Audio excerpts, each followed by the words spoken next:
로마서 15장 8절부터 13절까지 낭독하겠습니다. 내가 말하노니 그리스도께서 하나님의 진실하심을 위하여 할례의 수종자가 되셨으니 이는 조상들에게 주신 약속들을 견고케 하시고 이방인으로 그 긍휼하심을 인하여 하나님께 영광을 돌리게 하려 하심이라. 기록된 바 이러므로 내가 열방 중에서 주께 감사하고 주의 이름을 찬송하리로다 함과 같으니라. 또 가로되 열방들아 주의 백성과 함께 즐거워하라 하였으며 또 모든 열방들아 주를 찬양하며 모든 백성들아 저를 찬송하라 하였으며 이사야가 가로되 이새의 뿌리 곧 열방을 다스리기 위하여 일어나시는 이가 있으리니 열방이 그에게 소망을 두리라 하였느니라. 소망의 하나님이 모든 기쁨과 평강을 믿음 안에서 너에게 충만케 하사 성신의 능력으로 소망이 넘치게 하시기를 원하노라.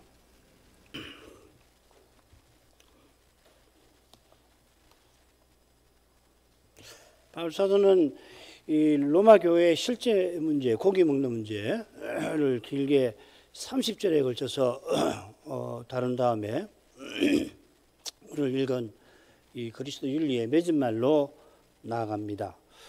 이 맺은 말은 머릿말 또 한가운데 단락과 더불어서 이 그리스도 윤리를 보는 관점을 제시합니다.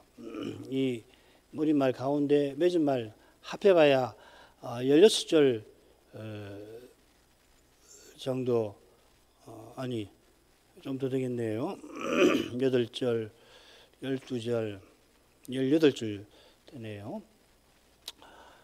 이 분량은 이 고기 먹는 문제를 다루었던 넷째 단락의 절반 좀 더 되는데 사도 시대의 실제 문제를 넘어서서 이 사도의 그리스도 윤리를 보는 중요한 시각을 교훈하는 것입니다.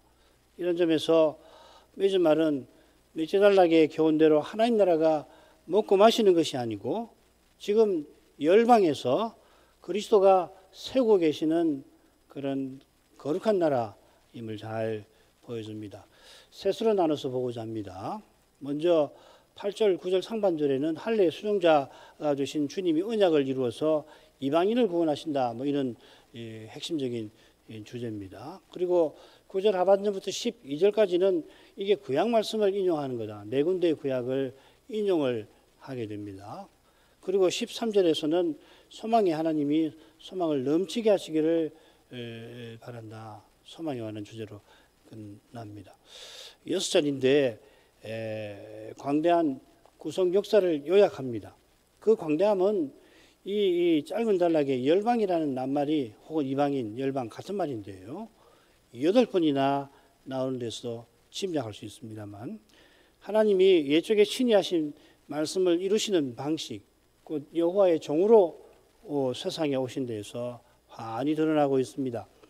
지금 이 세상에서 이루어지는 일도 광대합니다만은 이런 실로 원대한 소망을 불러 일으킵니다. 이 소망을 넘치게 해 주시라고 사도가 구할 정도로 원대합니다. 자, 먼저 첫째 부분으로 가지요. 내가 말하노니 그리스도께서 할례의 수종자가 하나님의 진실하심을 위하여 할례의 수종자가 되셨으니 이는 조상들에게 하신 약속들을 견고케 하시고 이방인으로 그 긍휼하심을 인하여 하나님께 영광을 돌리게 하려 하심이라. 자, 이 말씀은 바로 앞에 그리스도께서 우리를 받으신 것처럼 서로 받으라 명령한 것, 이 명령은 그 앞에 더 거슬러 나오는 모든 명령을 요약하는 것이기도 합니다만 그 이유를 제시합니다. 그래, 이 8절은 이는 내가 다음과 같이 말함이니라, 말하기 때문입니다. 이렇게 되어 있습니다. 이 원문을 한글로 옮기는 게 항상 힘든데 이런 경우가 특별히 그런 것 같아요. 좀 아쉽기는 해요. 이런 것을 살려서 번역할 수만 있다면 얼마나 좋을까. 그래서 여러분 성경에 빨간 걸로 점을 찍어서 이거는 이는 이러이러함 하기 때문이다 라는 표현 가리킨다. 뭐 표시해도 좋겠습니다. 지난번에 말씀드린 것처럼 사도는 지치지 않고 앞서 전한 교훈의 이유를 이어서 댑니다. 왜 로마 신자들이 서로 밭에 그리스도를 본받아 그렇게 해야 하는지 오늘 살필 본문에 나옵니다. 그 이유가 나옵니다.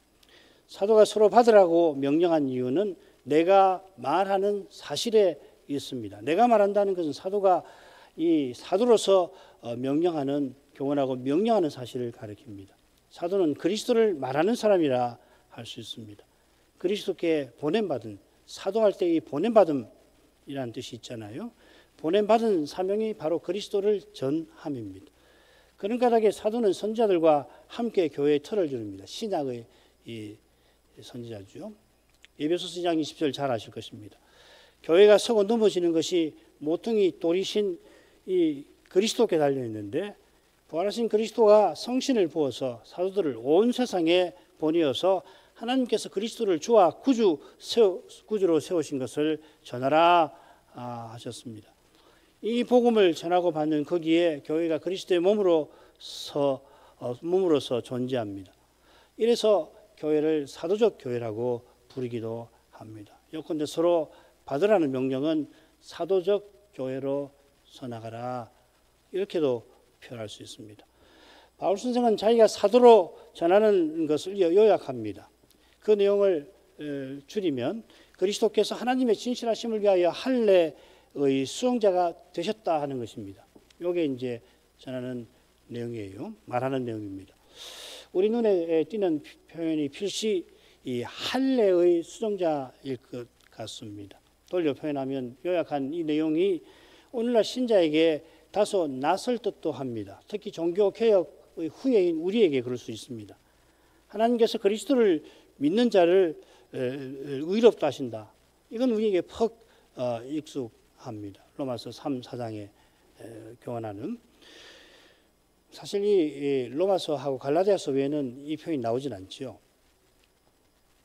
그 익숙함은 표현 자체는 거기서만 나옵니다. 그 익숙함은 믿음으로 의롭다 하심에 교회가 일어서고 넘어짐이 달려있다는 개혁의 표와도 붙어 있을 겁니다.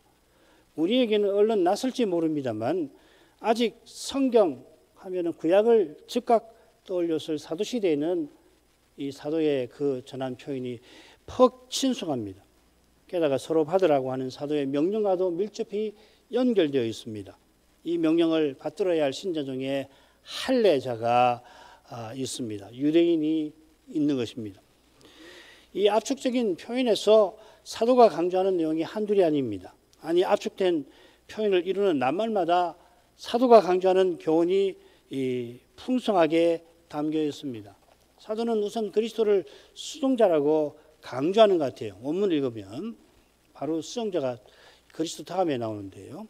그리스도께서 수종자가 되셨다 하며 이 압축적 표현이 시작되는 겁니다. 이는 그리스도께서 우리를 받으신데 우리를 섬기시는 수종자의 태도가 있음을 암시합니다. 이 수종자라는 말이 로마서의 위정자에게 두 번 쓰이고 또 한 번이 16장 1절에 그 여집사 베베에게 쓰입니다. 이 여집사를 가리켜서 이 수종자, 디아코노스라는 말을 쓰는 것처럼 이 낱말은 섬기는 자입니다. 이 낱말의 출처는 마태복음 20장 26절 28절입니다. 인자가 온 것은 섬기려 하고 자기 목숨을 많은 사람의 대속물로 주려 함이라. 여기 이 수종자 그리스도가 여기 나옵니다. 이 말씀이 사도가 그리스도를 수종자라고 부른 근거구절이라고 할 수 있습니다. 그리스도께서 십자가에 나가실 때 우리를 섬기는 종이셨습니다. 그때만 아니라 장차도 어린 양의 잔치에서 주인이신데 그분이 띠를 띄워서 우리를 자리에 앉히고 우리에게 수종드리겠다, 섬기겠다 약속하셨습니다. 전에 섬기셨고 장차 섬기시는 주님은 지금 뭐 하십니까? 가령 지금 우리가 하늘 예배에 참여할 수 있게 주님은 지금 봉사하고 계십니다. 히브리서 2장 12절 말씀이 바로 그 봉사의 내용을 요약하는 거 아닙니까? 주님께서 아버지를 섬기시는 건데 우리를 위하여 수고하시는 것입니다. 주님께서 우리를 위하시는 이 사실은 우리가 서로 위하는 삶을 살 것을 요구합니다. 주님이 목숨 버리실 만큼 우리를 위하신 것처럼 섬기신 것처럼 우리도 서로 그렇게 대할 것이고, 이것이 사도들의 명령의 핵심입니다. 에베소서 5장 1, 2절 그리고 21절, 또 요한일서 3장 16절, 예를 들면 그렇죠. 이런 태도는 사람의 노력과 의지에서 나오지 않습니다. 이런 태도는 내 안에 사시는 그리스도가 우리의 믿음을 통해서 자기를 드러내시는 것입니다. 이것이 그리스도 윤리고, 이것이야말로 진정한 그리스도 신비라고 부를 것입니다. 신비죠. 그래서 나에게서 나오는 것인데, 나 자신이 놀라워할, 이게 뭔가 대체? 어떻게 해서 나에게서 이런 것이 나올 수가 있는가? 어떻게 해서 내 마음에서 이런 생각이 떠오르며 나의 말에 이렇게 나올 수가 있는가? 이 신비의 충만과 극치를 장차 그리스도와 같아지게 하는 때에 우리가 맛볼 것입니다. 지금은 그 신비의 작은 섬광이라도 우리에게 나와야 할 것입니다. 날마다 잠시라도.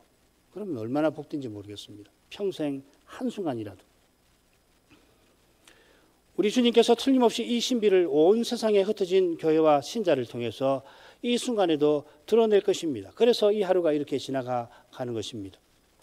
둘째로, 로마의 이방인 신자들은 주님이 할례의 수종자 되신 것을 명심해야 할 필요가 있습니다. 이 할례라고 새겼는데요, 이 종종 간혹 할례자라고도 새겨지죠. 로마서를 보면 금방 확인됩니다. 여기서 할례자의 수종자가 좋습니다. 아브라함이 할례자의 조상이 되었는데 그들의 직분자, 그들을 섬기려고 그리스도가 세상에 오셨습니다. 아브라함의 후손으로서. 어떤 번역은 이 아람어를 영어로 번역한 건데요, 아예 그렇게 번역을 해놨습니다. 할례자를 섬기시려고. 그리스도께서 이들에게서 나신 것이 할례자의 특권 중 하나였지요. 바리새인이 예수님을 죽였다는 이유로 유럽 사회는 오랫동안 이 유대인을 멸시했고, 히틀러 같은 이는 노골적으로 정치적 야욕의 그런 반감을 이용하기도 했습니다마는, 그러나 그리스도를 참되게 믿는 이마다 예수께서 세상에 오실 때 그 일에 귀임 쓰임 받은 할례자들에게 감사할 것입니다. 무엇보다 하나님께서 이방인인 우리도 구원하시기 위해서 할례로서 아브라함의 자손과 언약을 맺으셨습니다. 우리 주님도 난지 8일 만에 할례 받아 언약 백성의 표를 지니셨습니다. 이는 옛 언약 백성의 사명을 기꺼이 받아들이신 것입니다. 이 사명을 이루려고 주님은 특별히 여호와의 종으로서 사셨습니다. 이를 위하여 옛적의 집상들이 임직될 때 세례받던 것처럼 우리 주님은 성신으로 세례를 또한 받으셨습니다. 세례 요한에게 세례받으시고 성신으로 또한 받으셨습니다. 이스라엘이 받들지 못한 이 사명을 주님이 이루시려고 옛 언약의 제도와 규례를 율례를 따르셨습니다. 대표적인 것이 대속죄일의 규례를 따라서 온전한 제사를 영원히 단번에 하나님께 드리신 그것입니다. 이로써 옛 언약을 우리 주님은 온전히 이루셨습니다. 이것이 하나님의 진실하심을 위하여에 담긴 뜻이기도 합니다. 진실하심, 이 말이 다른 데서는 로마서에서 진리라고 새겨져 있는데 진리보다는 진실하심이 여기서는 낫습니다.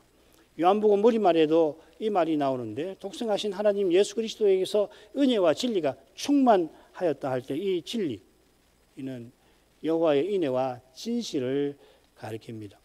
신실하신 하나님은 언약을 신실히 이루시는 분이십니다. 이를 위해서 친히 사람이 되어주셨습니다. 죄 없는 사람이 되셨는데 죄 있는 육신의 모양까지 취하셨습니다. 죄는 상관없는 그런 분이 죄의 속죄 제물이 되셨습니다.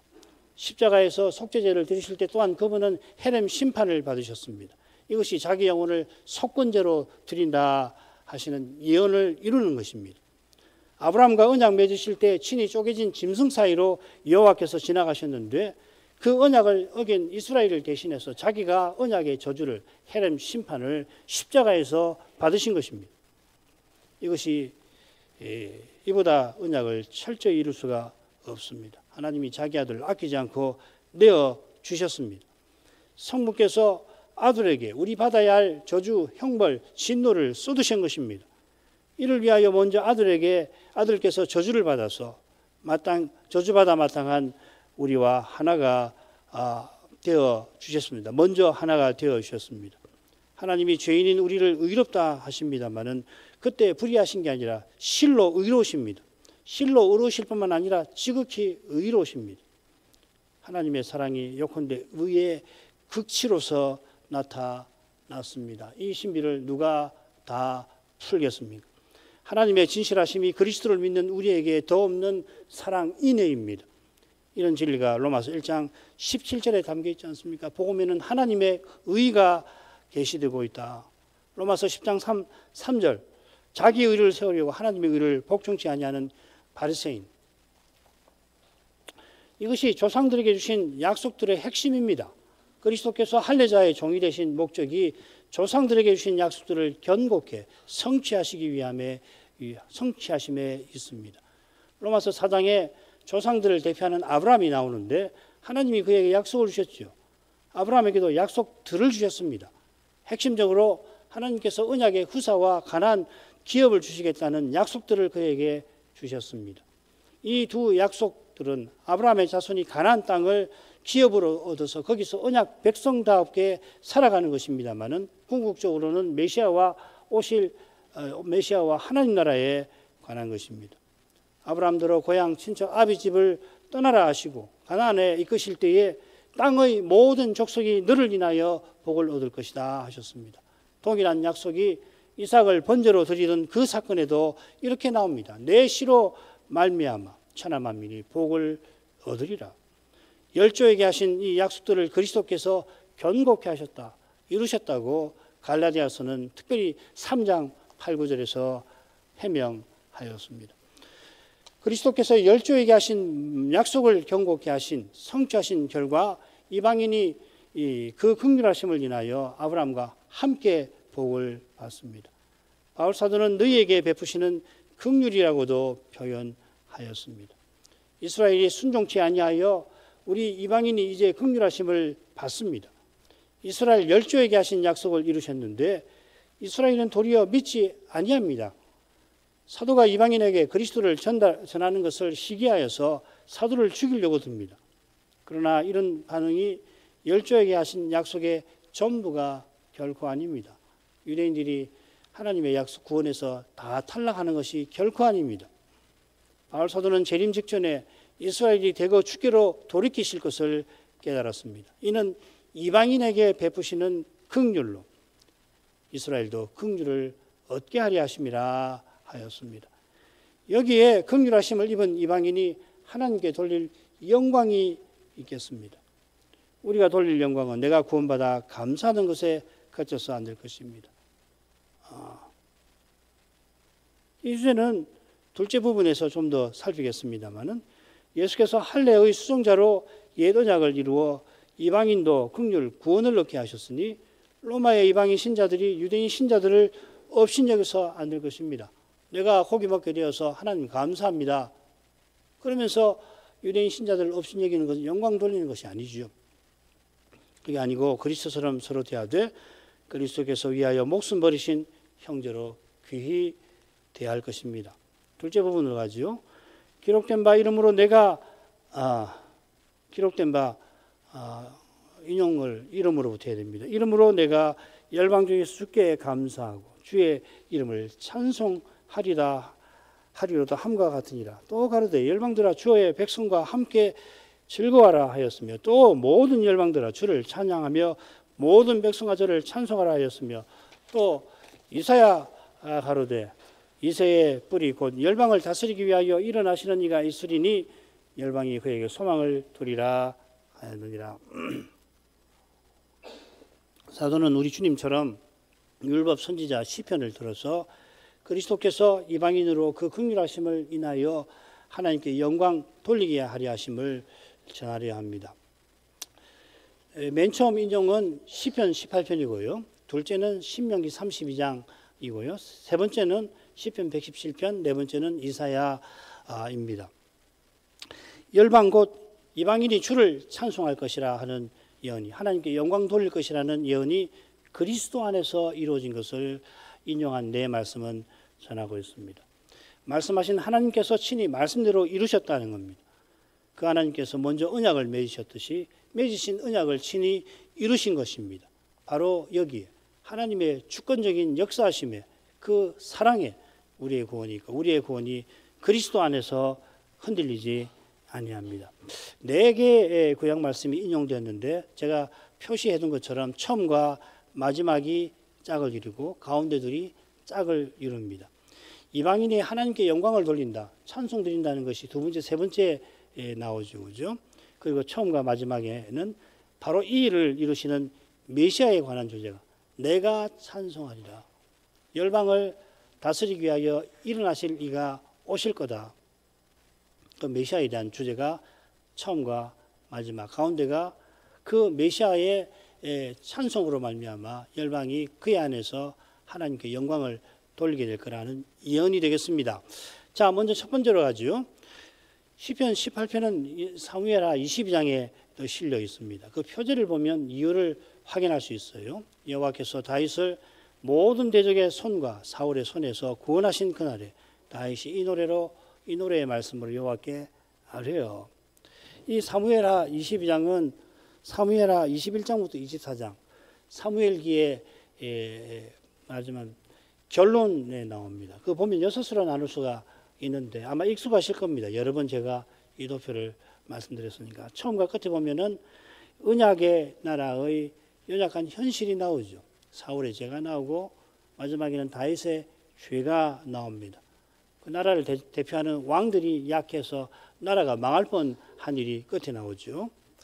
그런 연약한 백성인데 왕이 이렇게 연약한데 그 백성 중에 하나님께서 용사를 다윗에게 대거 일으켜 주셔서 나라를 세우게 두시는 거죠.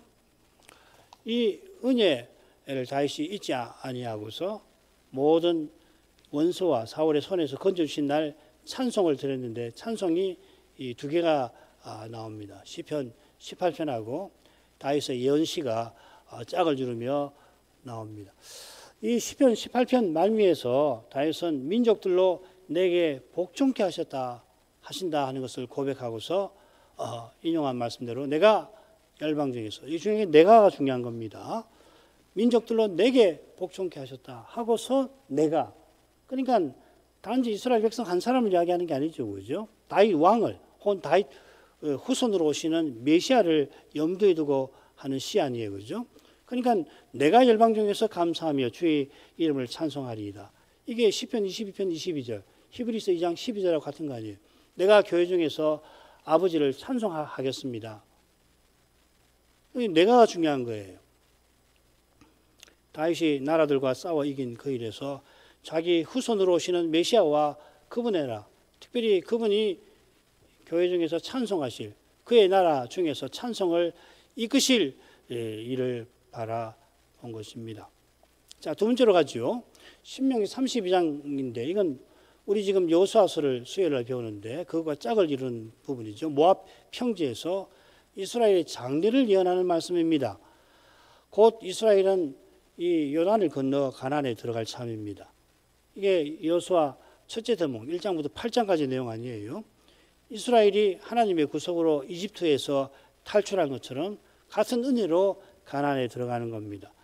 그처럼 장차 하나님께서 언약을 다 이루실 건데 그 일이 어떻게 이루어지냐면 먼저 이스라엘의 배도가 있을 거고 이게 신명기 32장 1절부터 25절까지의 긴 내용이에요. 물론 처음 몇 절은 서론입니다만은 그래 이스라엘 멸망시킨 민족들에 대한 심판이 이어질 것이다 하였습니다. 그리고 이 열방에 대한 심판을 경고한 다음에 모세는 신비하게 모든 열방은 주의 백성과 즐거워하라. 모든 이 이스라엘을 멸망시킨 민족들을 심판할 거라고 하시고서 이어서 모든 열방은 주의 백성과 함께 즐거워하라. 이런 것을 어떻게 알겠어요? 예수님이 오시니까 이게 무슨 뜻인가 알지만은 신명기를 처음에 듣는 사람들이 이걸 어떻게 다 알았을까요?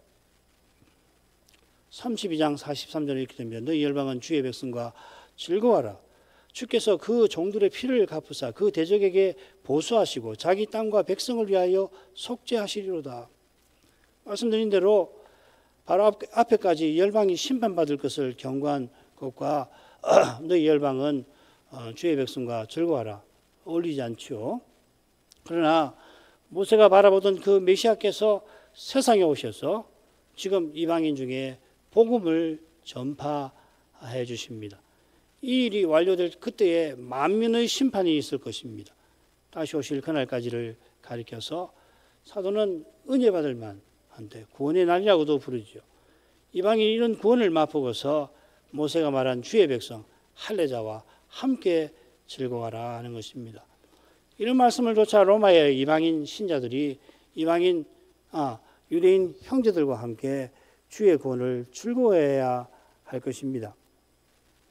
그리스도의 몸답게 서서 하나님 나라의 평안과 기쁨을 지금 이곳에서 누리라 하는 것이겠죠.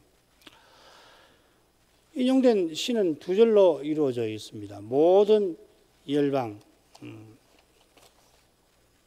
세 번째죠.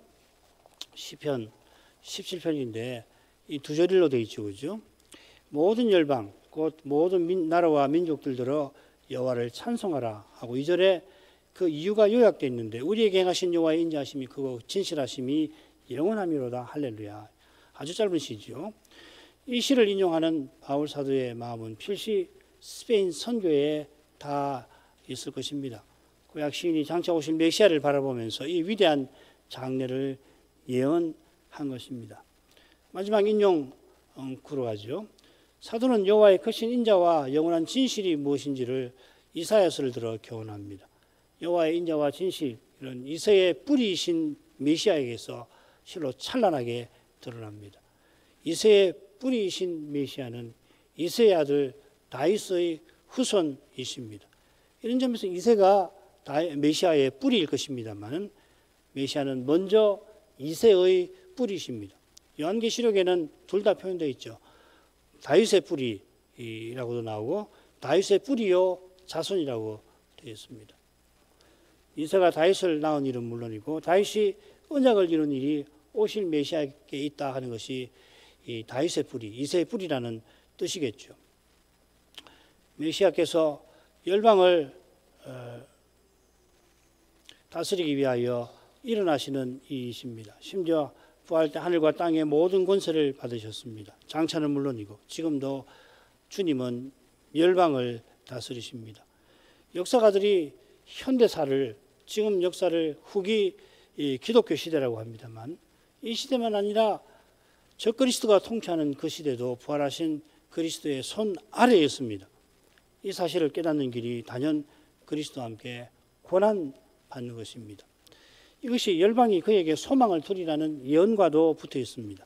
소망이라고 하는 것은 지금 죄와 죽음의 현실에서 바라보는 구원과 복을 가리키는 거죠. 장래에 완성된 구원과 충만한 복을 가리킵니다. 그리스도 외에 열방의 인류의 소망이 없습니다. 지금 여기 죄와 죽음의 현실이 있지만 그 현실에서 그리스도는 이미 우리의 소망이십니다. 심지어 우리 가운데 계시는 영광의 소망이십니다. 이미 우리의 구원과 생명이십니다마는 장차는 주님과 같아지게 하실 것이고 우리 가운데 계셔서 너희가 나와 같이 될 것이다 일러주시는 것입니다. 이게 영광의 소망이란 말이죠. 그리스도는 우리의 영광스러운 미래이십니다. 13절로 가겠습니다. 소망이 하나님이 모든 기쁨과 평강을 믿음 안에서 너희에게 충만케 하사 성신의 능력으로 소망이 넘치게 하시기를 원하노라. 우리가 14장 17절에서 이 말씀을 이미 생각했습니다. 사도가 자기의 소원을 밝히는데 하나님께 간구하며 밝힙니다. 소망의 하나님이라고 부른 것은 방금 살핀 12절과 붙어 있겠죠. 열방이 메시아께 소망을 두리라 하셨는데 소망이신 메시아를 보내신 하나님이 과연 소망의 하나님이십니다. 하나님께서 모든 기쁨과 평강을 믿음 안에서 충만하게 해주시기를 사도는 바랍니다. 모든 기쁨과 평강을 충만하게 하신다. 하나님 나라가 가득 나타나는 것을 가리키겠죠. 그리스도의 다스림이 가득 나타나는 것입니다. 그 다스림이 특히 고난받는 삶을 통하여 드러나는데 거기 기쁨과 평강이 임하는 것입니다. 고난받는 삶이 오직 믿음 안에서 이루어지듯이 믿음 안에서만 이 기쁨과 평강을 맛보는 것입니다. 하나님께서 충만하게 해주십시오. 충만하게 해주셨으면 그 심정은 고난받는 이만이 제대로 헤아리는 것입니다. 하나님께 주시는 기쁨이 아니면 죄의 현실을 이겨내지를 못합니다. 잠시도 이겨내지를 못해요. 죄의 현실이, 그러니까 죄의 현실에 허덕이면서 쾌락을 얻으려고 하는 거 아니에요. 안 되니까. 쾌락, 기쁨은 있어요. 사람이 괴롭고 슬픈 것은 못 참으니까. 그래서 얻는 방식이 뭐예요? 죄의 현실에 허덕이, 헤엄치는 겁니다. 그래서 쾌락을 추구하는 거 아니에요. 그 현실을 이기려면 하늘의 기쁨이 있어야 해요. 하늘의 기쁨이 아니면 못 견딥니다. 그럼 어떻게 해요?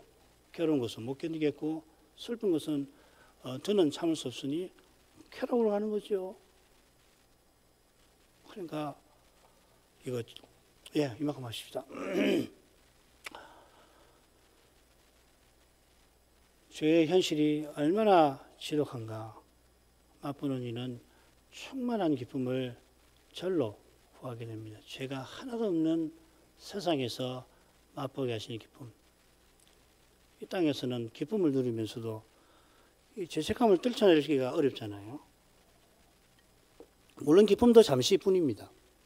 잠시 이어지는 기쁨에도 우리는 이 죄책감에 뭘 떨치지 못할 수가 있단 말이죠. 그런 거 없는 순전한 기쁨, 죄책감이 하나도 없는 기쁨 자체 말이에요. 그게 충만한 기쁨하고 관계되는 거죠. 기쁨하는 것이 하나도 없는 온 세상이 내 안과 밖이 기쁨으로 가득한 그런 경계 말이에요. 제가 죽음의 현실에 시달리면은 절로 구하게 되죠. 이게 우리의 바라는 소망 아닙니까? 믿음 안에서 기쁨과 평안의 충만을 구하는 목적은 소망의 넘침에 있다 했습니다. 홍수가 범람하듯이 소망이 우리를 채우고 넘치기를 바라는 것입니다. 이 강렬한 바람, 실상 눈앞에 현실이 얼마나 절망스러운지를 넌지시 보여줍니다. 사실 죄의 강력한 힘 앞에 스스로는 무릎 꿇지 아니할 사람이 아무도 없습니다. 지금 로마 신자들의 사이의 갈등에도 그런 면을 사도가 본 것 같아요. 아무것도 아닌데 문제 자체는. 그런데 그 믿음을 흔들 위험이 거기 내재한단 말이죠. 그걸 보는 이 사도의 그 거룩한 심정이 어떠할까? 소망에 넘치지 않고서는 아무도 죄의 현실을 정직하게 대면하지 못합니다. 겁이 나서도 못하죠. 겁이 나죠. 평강의 하나님께서 틀림없이 약속대로 다 이루실 것을 바라보는 거기서만 이 엄청난, 이 어마어마한 무시무시한 현실을 정직하게 대면할 수가 있습니다. 게다가 정직하게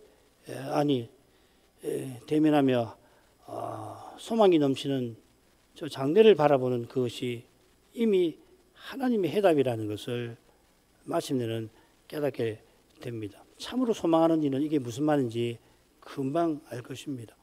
이게 성신의 능력이죠. 성신에서 낙심하는 신자들을 탄식하며 기도하게 하십니다. 그런데 그 기도가 하나님께 향하는 걸음입니다. 기도한 대로 당장의 죄의 현실이 완전히 사라지지 않을 뿐만 아니라 때로는 기도하며 원하는 것과 달리 현실이 더 나빠지기도 합니다. 그렇게 보입니다. 사람은 약하니까 거기 매이기 쉽습니다. 절망합니다. 낙심합니다. 이게 뭔가 합니다. 믿음도 무너질 것 같아요. 그런데 성신께서 거기서 참된 소망, 소망으로 충만한 소망, 사람의 희망이 전혀 섞이지 않는 하나님만 우리의 소망이심을 알게 하시고 하나님이 소망이시구나, 하나님 외에 소망이 아무도 없구나, 내가 애써는 이것도 소망을 이루지 못하는구나 알게 하시고 더욱이 그리스도가 이미 영광의 소망으로 내 안에 사시는구나 내가 틀림없이 장차 그리스도와 같아지게 하실 것이다. 우리가 그러한 세상에 들어가게 하실 것이다. 그리스도를 전부로 삼게 하시고 이 믿음이 소망을 넘치게 합니다. 기도하겠습니다. 걸어가신 아버지, 사도가 그리스도 윤리를 교훈하던 끝에 이사야가 예언한 대로 그리스도께서 열방을 다스릴 분으로 세상에 오신 것을 전합니다. 다윗이 내가 열방 중에서 주께 감사하고 주의 이름을 찬송하리로다 확신했던 것이 이 메시아를 멀리서 바라본 데 있었던 것처럼 오신 메시아께서 예언대로 지금 하나님 나라를 세워가시되 우리 가운데에서 이제도 이 예배에서 찬송하십니다. 열방이 그에게 소망을 두리라 하더니 소망이 하나님께서 믿음 안에서 모든 기쁨과 평강을 충만하게 하셔서 성신의 능력으로 우리 안에 소망이 넘치게 하십니다. 그리스도께서 영광의 소망으로 우리 가운데 계시게 하심으로 이 하나님 나라를 맛보게 하심으로 그 나라가 완성되는 저 소망의 날을 더욱 향하게 하십니다. 그 길이 험난하고 그 길이 평탄하지가 않지만은 그러나 놀랍게도 우리 마음이 더욱 순결하게 저 나라의 아름다운 영광을 사모하게 하십니다. 사도의 말씀을 더 깨닫게 해주십시오. 그래서 이 시대에 주님의 교회로 부르신 그 뜻을 더욱 받들게 하시옵소서. 예수님 이름으로 기도합니다. 아멘.